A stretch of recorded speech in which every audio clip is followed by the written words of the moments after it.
Mobil saat ini sudah hampir menjadi kebutuhan primer karena kebanyakan orang Indonesia saat ini sudah menggunakan mobil untuk kesehariannya. Mau itu nganter anak ke sekolah, mau berangkat kerja, ataupun berangkat kuliah. Rata-rata orang-orang sudah menggunakan mobil saat ini.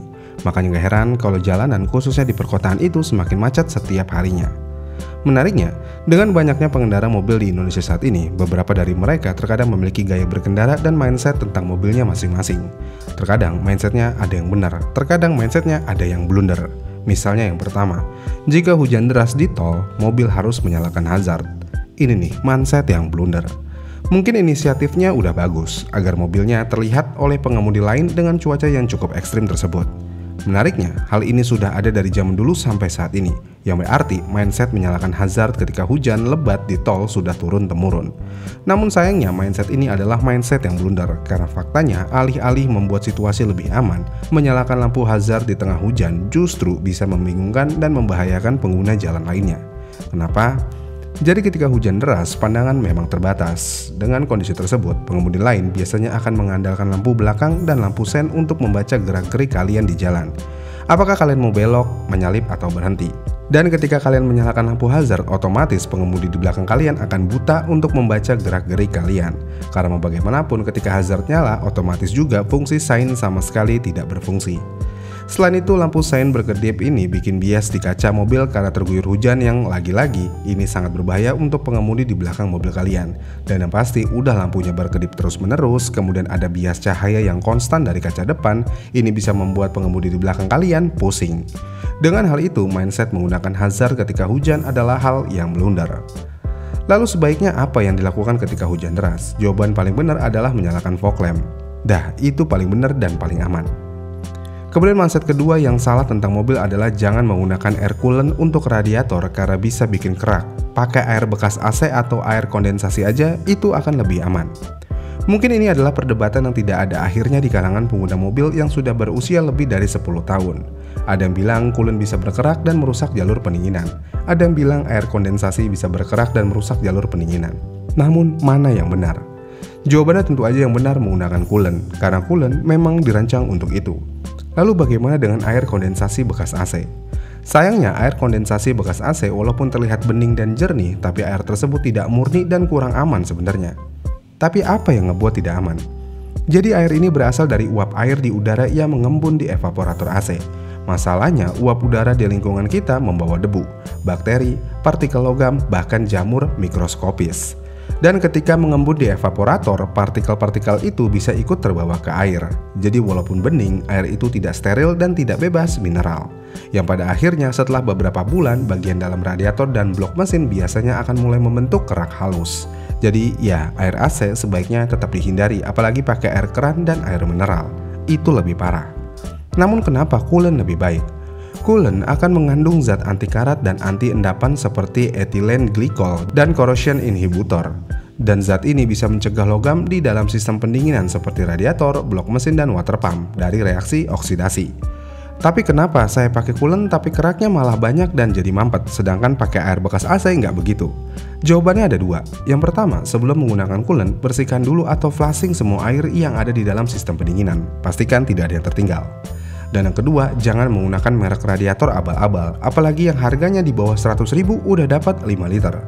Kalau kalian beli merek itu bukannya menyelesaikan masalah, malah nambah masalah. Iya kan? Kemudian mindset yang ketiga adalah menggunakan BBM ron tinggi bisa bikin mobil tambah ngebut dan bertenaga. Nah, ini nih sering banget kita temui mindset kayak gini. Biasa menggunakan Pertalite atau Pertamax 92, tiba-tiba karena lagi ada uang lebih dan ingin memacu mobilnya langsung beli Pertamax Turbo. Namun apakah ini hal yang salah? Sebenarnya nggak salah, tapi sayangnya hal tersebut hampir tidak berpengaruh apa-apa terhadap performa kalian. Kenapa? Ya karena kebutuhan RON di suatu mesin sudah diukur berdasarkan kompresi. Misalnya mobil kalian memiliki kompresi 10:1, yang berarti mesin mobil kalian hanya cocok untuk menggunakan RON 90-92. Kemudian misalnya kompresi mobil kalian di 10,5 atau di 13:1, yang berarti mobil kalian harus membutuhkan RON minimal 95 ke atas. Lalu apa jadinya jika mobil berkompresi 10:1 menggunakan RON 95 ke atas? Sebenarnya, menggunakan RON 95 ke atas di mesin 10:1 tidak ada ruginya sama sekali. Karena faktanya semakin tinggi RON, maka BBM tersebut lebih tahan knocking, pembakarannya lebih stabil, yang pada akhirnya bensin bisa lebih irit. Tapi yang perlu dicatat di sini adalah jika tujuan kalian untuk menambah tenaga dan performa instan, mengisi ROM lebih tinggi tidak berpengaruh signifikan, bahkan hampir tidak ada perbedaan yang berarti. Namun, ROM lebih tinggi bisa bikin tarikan mobil lebih ringan karena pembakaran lebih sempurna. Mungkin hal inilah yang seakan-akan bisa menambah performa. Kemudian yang keempat adalah mobil ber-cc besar udah pasti lebih boros daripada cc kecil. Ini mungkin bisa dibilang menjadi perdebatan abadi di beberapa kalangan, dan hal ini bisa dibuktikan juga kalau mobil ber-cc besar kurang diminati di Indonesia. Kenapa? Ya karena mindset itu tadi pasti lebih boros daripada mesin yang kecil. Padahal hal tersebut belum tentu. Walaupun secara teori memang mesin besar bisa membakar lebih banyak bahan bakar per putaran, tapi bukan berarti dia selalu membakar lebih banyak setiap saat. Gampangnya gini, mobil A memiliki mesin 1,2 liter 4 silinder dengan torsi di 110 Nm. Mobil B memiliki mesin 2 liter dengan torsi di 180 Nm. Jika keduanya melaju dengan kecepatan 100 km per jam di jalan tol, untuk mencapai kecepatan tersebut, mobil kecil butuh sekitar 4000 rpm, sementara mobil 2 liter cukup 2500 rpm aja. Dalam kondisi tersebut, mesin ber-cc besar bisa bekerja lebih santai, yang artinya gesekan internal, beban thermal, dan beban pompa udara juga bisa lebih rendah di titik itu. Hasilnya, konsumsi bahan bakar bisa sama atau bahkan lebih irit di kondisi jalan tertentu. Contoh paling nyata adalah Xenia 1300. Selama ini, Xenia dinilai mobil paling irit sejagat raya. Padahal kalau dihitung konsumsi BBM-nya, Xenia cuma bisa dapat 1:9 untuk dalam kota dan 1:15 untuk luar kota. Dan angka tersebut bukanlah angka yang irit untuk sebuah mobil yang katanya paling irit sejagat raya. Coba kita bandingkan dengan Xenia lagi yang memiliki mesin di 1500 cc. Konsumsi dalkotnya ada di 1:10 dan luar kotanya bisa sampai di 1:16. Kenapa hal ini bisa terjadi? Yaitu tadi, permainan RPM. Semakin kecil cc-nya, maka RPM akan semakin menggerung dan sebaliknya. Jika semakin besar cc-nya, RPM semakin ringan. Tapi kenapa Innova bensin boros banget? Ya, mobil itu cuma salah pakai mesin aja. Jadi mesinnya kayak keberatan untuk beban yang dibawa. Dah, itu aja gampangnya. Kemudian selanjutnya adalah jangan beli mobil FWD karena mobil FWD tidak akan kuat nanjak. Mungkin ini adalah mindset paling umum yang hampir semua orang ketahui. Jika kalian suka touring ke daerah yang ekstrim seperti pegunungan yang memiliki jalanan menanjak, jangan pernah membeli mobil FWD. Tapi apakah iya mobil FWD tidak kuat nanjak? Mungkin iya, tapi tidak selalu begitu. Ini semua tergantung jam terbang si pengendara dan kondisi jalannya juga. Misalnya, kalau kalian punya jam terbang yang masih sedikit dalam hal menanjak ekstrim, tidak menutup kemungkinan kalian akan kewalahan untuk melahap tanjakan tersebut. Dan kasus terburuknya adalah mobil akan mundur dan masuk ke jurang. Namun jika jam terbang kalian sudah tinggi dan tahu gimana cara membawa FWD, melawan tanjakan kayak gimana pun pasti akan bisa.